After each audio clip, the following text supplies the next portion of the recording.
আসসালামু আলাইকুম viewers, welcome to my channel. তো আজকে আমি আপনাদের সাথে শেয়ার করব পাকা আমের জুস বা ফ্রুটিকা, যেটাই বলুন না কেন। আর স্বাস্থ্যকরভাবে যদি বাসায় বানিয়ে বাচ্চাদেরকে খাওয়ানো যায় তা সেটা কিন্তু স্বাস্থ্যের জন্য অনেক ভালো। তো আশা করছি আপনাদের কাছে ভালো লাগবে। ভালো লাগলে একটা লাইক দিয়ে দেবেন। তো চলুন শুরু করা যাক।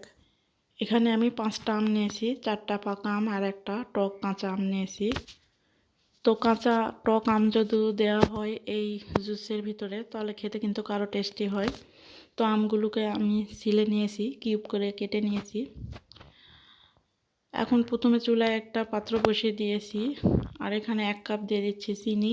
আমি শিরা তৈরি করে নেব। 1 কাপ চিনি দিয়ে 2 কাপ পানি দিয়ে দিচ্ছি। এখন একটা চামচ দিয়ে নাড়াচাড়া করে নেব আর এই শিরাটা জাল দিয়ে নেব। চিনিটা গলে যাওয়া পর্যন্ত আমি জাল দিয়ে নেব। আর চিনিটা একটু লাল, তার জন্য শিরাটা একটু লাল হতে পারে।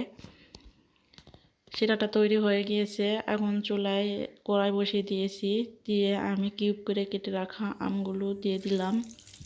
এখন এখানে দিয়ে দিচ্ছি 2 কাপ পানি। পানি দিয়ে এখন ঢাকনা দিয়ে ঢেকে আমি আমটাকে সেদ্ধ করে নেব। তো একটু নাড়াচাড়া করে নিচ্ছি আর চেক করে নিতে হবে যে কাঁচা আমটা সেদ্ধ হয়েছে কিনা। পাকা আম কিন্তু সহজেই সেদ্ধ হয়ে যায়। তো আমটা সেদ্ধ হয়ে গেছে, এখন আমি নামিয়ে ঠান্ডা করে নেব। তো আমের মিশ্রণটি যখন ঠান্ডা হয়ে যাবে তখন একটা ব্লেন্ডার জারে আমি নিয়ে নিচ্ছি। এখন ব্লেন্ড করে নিতে হবে। তো 2 মিনিট আমি ব্লেন্ড করে নেব। ব্লেন্ড করে নেওয়া হয়ে গেছে। এখন দেখে দিচ্ছি, দেখুন এটা কতটা ঘন হয়েছে। এখন একটা ছাঁকনি দিয়ে আমি শিরার মধ্যে ঢেলে ছেঁকে নিচ্ছি।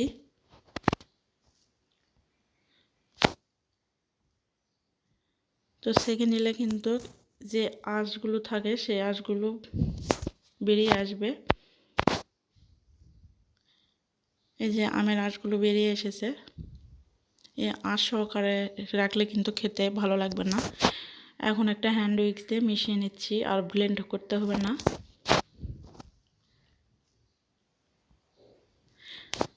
দেখতে পাচ্ছেন, এখন চামচ দিয়ে আমি দেখিয়ে দিচ্ছি এটার কনসিস্টেন্সিটা কেমন হয়েছে। তো এটা কিন্তু একদম পারফেক্ট হয়েছে। এখানে কিন্তু আমি কোনো রকম ফুড কালার ব্যবহার করিনি, আপনারা চাইলে ব্যবহার করতে পারেন। তো আমি অরিজিনাল যেই আমের কালার সেই কালারটাই রেখেছি। তো এখন ঢালার সুবিধার্থে একটা জগে ঢেলে নিচ্ছি। এখন একটা কাঁচের জারে ঢেলে নিচ্ছি। তো এইভাবে ঢেলে আপনারা ফ্রিজে সংরক্ষণ করে রাখতে পারেন। তো নর্মাল ফ্রিজে কিন্তু এটা 1 মাসের মতো রাখতে পারেন। তো আমি বোতলেও ভরিয়ে দেখিয়ে দিচ্ছি। দেখুন, বোতলে ভরিয়ে দেখলে কিন্তু দেখতে একদম দোকানের মতোই লাগছে। আর বাচ্চাদের দিলে তো বাচ্চারা মনে করবে এটা একদম দোকান থেকে কিনে এনেছে।